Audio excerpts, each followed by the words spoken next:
I finally found what went wrong. I finally found the wrong in you. I've never done a podcast before, but I'm guessing that it's something close to this. So I'm just gonna narrate. And so if there's anyone out there listening, as the name of the show is called Are You Listening? I hope that you can take something away from this and apply it to your own life or even start your own podcast. I will say, initially, I was a little skeptical about even starting a podcast because, I feel like it's such a millennial thing to do, people are like, oh, my friend's doing a podcast or my friend has a blog and, I don't want to compete with them and I don't want people to think that I'm copying them. So what? So what? I mean, it's your life. You've only got one to live. So if it's something you want to do, you may as well do it. And yeah, I mean, that's sort of, I guess, the driving force behind, why I did it. I'm a little upset that I waited so long, but, at least I started something, that I hope to continue.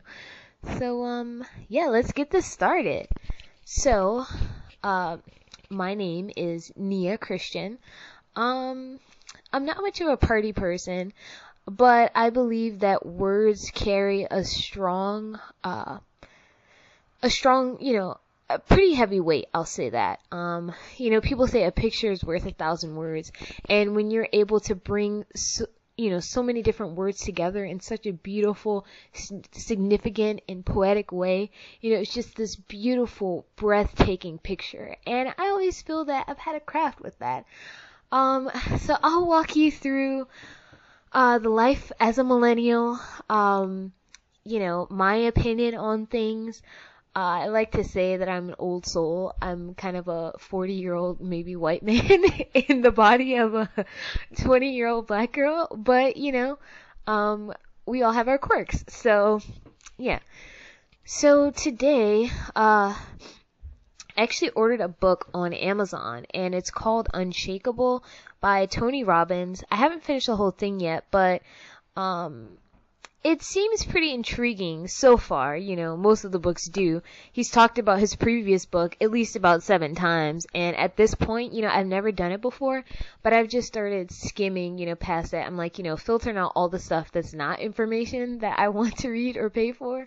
But, these are, I guess, steps to financial freedom, and, they seem pretty legit. I will go in depth probably once I finish the book. But so far, basically, he's saying, if you are a millennial, if you're out there listening and you are not investing, you should be, at least in some way. I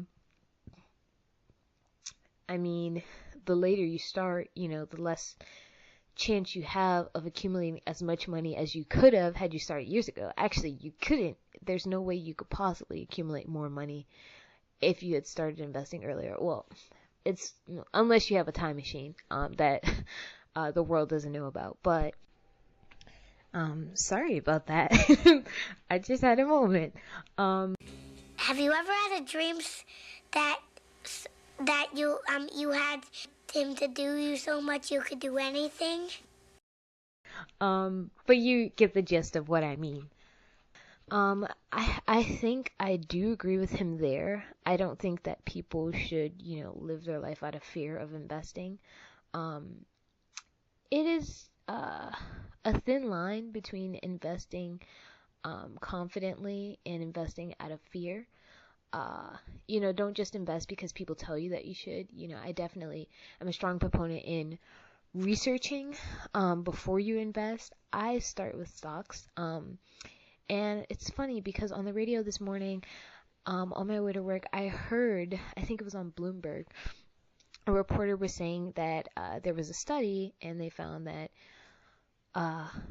women invest more so in long-term stocks, whereas men are more likely to trade short-term stocks and risk.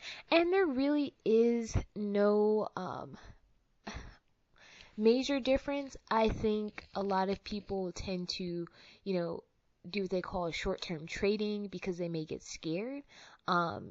it may have initially been a long-term trade that they had in mind, but once they see their stock plummet a little bit, or like maybe $10, and they're like, oh, I gotta sell this. But, you kind of have to have emotion of steel, if that makes sense. Like, you have to, put your emotions on the back burner, which is what this guy Tony Robbins says, because you don't want to let fear, rule, where you put your money. It's kind of like saying, and I know this might be kind of taking a dark turn, but, I remember, so my mom is a teacher, and I remember once, in her class, she was talking about somehow some sort of maybe murder case or something, and, one of her students was like, oh, like, I'm not gonna go outside, in DC, the metro train, there was a huge, like a terrible crash maybe in 2009, 2010 on the Red Line, I think, and I want to say maybe a few people died. And I remember I was working with the summer youth employment program here that we have in DC for teens. You make like minimum wage, but it's a nice job for a few months. And one of the my coworkers, she's like, I'm never gonna ride the metro again. And I think my supervisor is right, and my mom was right in that they both said kind of the same thing. You can't live your life out of fear. You can really only control the things that are in your control. It's just, sometimes things do happen, but, sometimes, things just happen, but you can't just, like, live your life out of fear. That's like if you fall and scrape your knee, at recess, and you're like, oh, I'm never gonna go outside and play kickball again. Do you know how much you would be missing out on? Now, I'm not saying to take it to the max, like, oh, I've never tried ecstasy, I must be missing out on something. That's a little bit, on the extreme side. There are some people who may say, I'm gonna go do that, but, don't say it's because I told you to. But yeah, I really don't think that you should live your life out of fear. I think that millennials are missing out if they're not investing your money. I mean, think about it. And this is what I'll leave you with, this little piece, this little nugget of wisdom. You have money in a savings account. So there are a number of different things that you could do. While your money is in your bank savings account, unless it's over $10,000 or so, you're not accumulating interest. And even if you are accumulating interest, it's a very, very, very, very small percentage. Like, it's honestly not even worth it, in my opinion. But, if you want to start out with something safe, you've got ETFs, bonds, you put your money in that, and you can accumulate, or double that amount within 10 years. Again, not the best interest rate, but more than likely better than the banks, and at least it's accumulating at a particular rate. And some, I believe it's some ETFs will even pay you, additional interest, in addition to the amount that, your, ETF will double by. So, look into that. Look into ETFs. Look into some stocks. I started out with E-Trade. I would have started with Robinhood. I did buy maybe 2 stocks on there, but the numbers were like not matching up exactly with E-Trade, and I was a little sketched out by that. But, don't let that, hinder you. Everyone has to start small. But yeah, like, don't just have your money sitting somewhere. Like, at least, like, think about dividing it, and increasing that amount, put it into different little baskets. I kind of like to think about it like this. Every once in a while you'll wash your pants, and when you put them on in the morning, you'll find $5 in your pocket.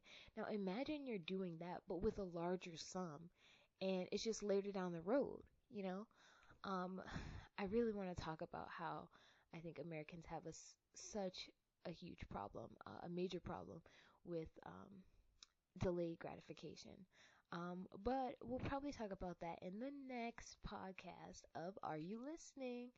So I hope you enjoyed this very, very, very, very special podcast. It is my first podcast, and I do hope that you continue listening.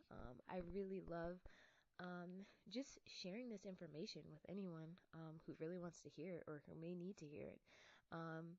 So if you want to, please feel free to email me at the letter R, U, the letter U, listening really at gmail.com. And oh geez. Oh, I'm so new to this podcast thing. So you won't be able to see the link.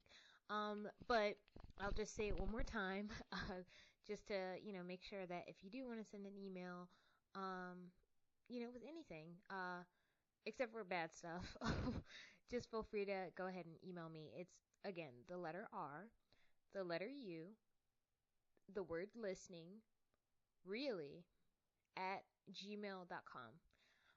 All right. Thanks you all so much. I look forward to hearing from you, hopefully, maybe.